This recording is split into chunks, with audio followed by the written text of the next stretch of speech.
Welcome. Karibu. Leo tupo katika filamu yetu pendwa kabisa ya hadithi ya Tarzan.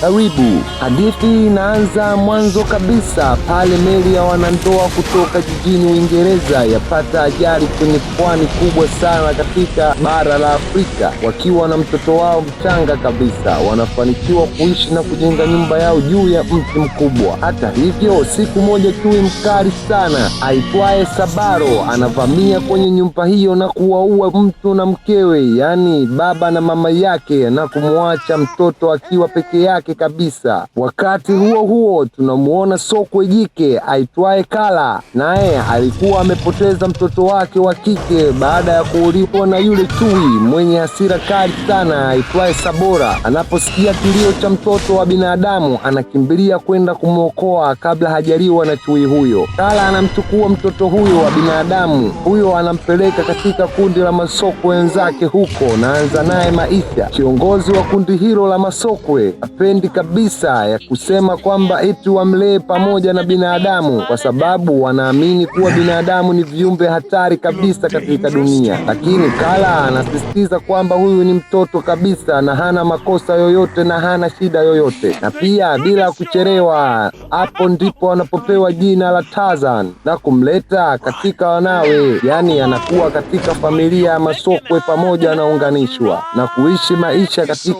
katika msitu huo. Tarzan anakuwa msituni akiwa tofauti kabisa na masokwe wengine, maana yeye ana mikono na miguu tofauti, hana manyoya mengi, na mara nyingi anachekwa sana na marafiki zake wakubwa ambaye ni masokwe. Ila marafiki zake wakubwa sana ni sokwe mmoja ambaye ni msichana aitwaye Terik na tembo mmoja hivi. Licha ya changamoto anazopitia, anazotaniwa na wenzake na kuchukiwa na marafiki zake, Tarzan anajifunza kupanda miti mikubwa zaidi na kuruka kwenye miti na kubembea katika miti hiyo kama naye ni sokwe na kuishi kama mnyama pori vile, yani anaondoa kabisa uasilia wake wa binadamu, anajisahau kuwa yeye ni nani, naanza kuishi maisha kama ni yeye pia ni mnyama katika msitu huo. Anapokuwa kijana, Tarzan anathibitisha kuwa yeye ni sehemu ya familia ya sokwe. Hatimaye siku moja Sabor anarudi kumshambulia kundi la masokwe yule chui mwenye hasira kali sana. Tarzan anaamua kupambana naye, maana si rahisi tena, kila siku anaamua kuonewa. Mara hii kaamua kumfungia kibwegwe, sasa kimenuka. Tarzan anapambana na huyo chui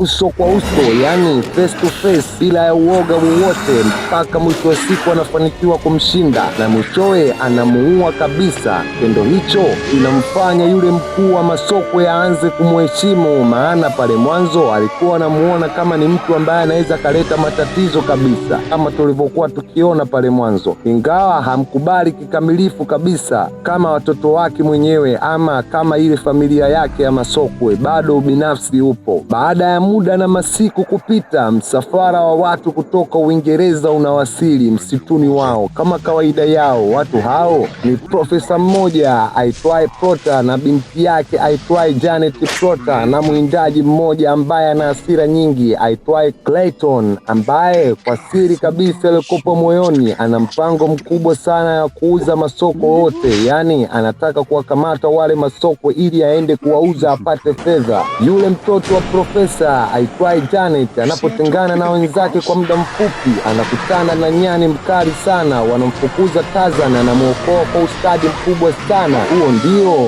unakuwa ni mwanzo wa urafiki wao wa Janet pamoja na Tarzan. Tarzan anastaajabu kabisa kukutana na kiumbe ambacho anafanana nacho, maana ni miaka mingi sana hajawahi kuona au kufikiria katika ubongo wake. Yeye alikuwa anajiona ni wa pekee kabisa katika msitu, hajawahi kuona binadamu. Kwa mara ya kwanza anakutana na Janet. Tarzan anastaajabu kuona binadamu anayefanana naye. Janet na baba yake profesa wanaanza kumfundisha Tarzan mambo ambayo alikuwa hajui ya kibinadamu. Kiwa pamoja, wanamfundisha pamoja na lugha na tabia zote za kibinadamu. Tarzan naye bila kupoa anawafundisha maisha yote ya wanyamapori wanavyoishi. Taratibu Tarzan na Janet wanaanza kupendana na uhusiano wao unaanza kuchepuka taratibu. Clayton, yule mtu ambaye ana roho mbaya kabisa na mpango wake mkubwa kabisa ni kuchukua masokwe wote, na kwenda kuwauza. Anatambua kuwa ni Tarzan pekee anaweza kumpeleka kwa masoko walipojificha ama wanapolala, na mshawishi afanye hivyo kwa kutumia hamu ya yule mwanamke anayempenda kabisa,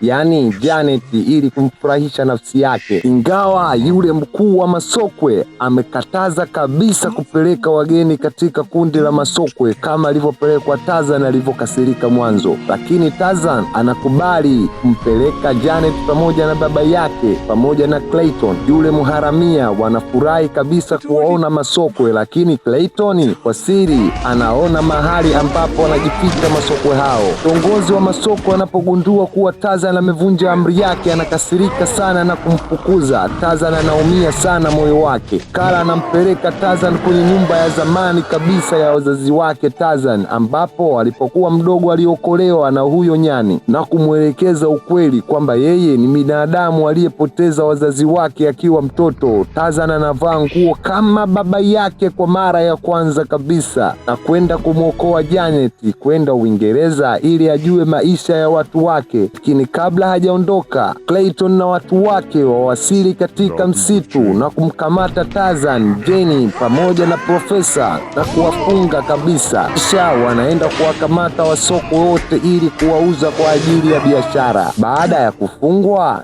Tarzan apata msaada wa wale rafiki zake wawili. Tarzan anafanikiwa kujikomboa ama kutoroka na kukimbia katika msitu na kuwaongoza wanyama wote kupambana na Clayton na wawindaji wake. Vita vikali vinaanza kati ya binadamu na wanyama. Kati ya mapambano hayo, yule mkuu wa masokwe pigwa risasi na Clayton, yaani Clayton ana roho mbaya sana. Tarzan anamfuata Clayton juu ya mti. Baada ya mapambano marefu sana, Tarzan anamshinda hata kumwacha aende zake, lakini Clayton ana tamaa sana na hasira, anaendelea kumshambulia Tarzan na akiendelea kujaribu kukata mizabibu kwa upanga wake. Basi akikata zabibu moja huzunguka shingoni mwake, na akikata nyingine hivyo hivyo inaendelea kumzunguka. Yaani kila anavyoendelea na ubishi ndivyo anavyoendelea kuingia katika hatari. Ananing'inia juu na kufa hapo hapo kwa kusababishwa na tamaa zake mwenyewe. Jamani, tamaa mbaya sana. Yule mkuu wa masokwe wote ambaye alipigwa risasi na Clayton ikiwa katika dakika zake za mwisho kabisa za maisha, anakubali rasmi kuwa Tarzan ni kuwa yeye ni mtoto wake kabisa wa kumzaa, yaani anambatiza kabisa kuingia katika ufalme wa masokwe. Anamkabidhi uongozi wa kundi lote la masokwe kuwa ni yeye. Baada ya hatari kuisha, Janet na baba yake wanajiandaa kurudi nchini Uingereza. Tarzan anaamua kubaki msituni sababu hapo ndipo familia yake ilipo. Profesa atambua kuwa binti yake anampenda sana Tarzan, hivyo anamruhusu afuatane naye na moyo wake unavyotaka.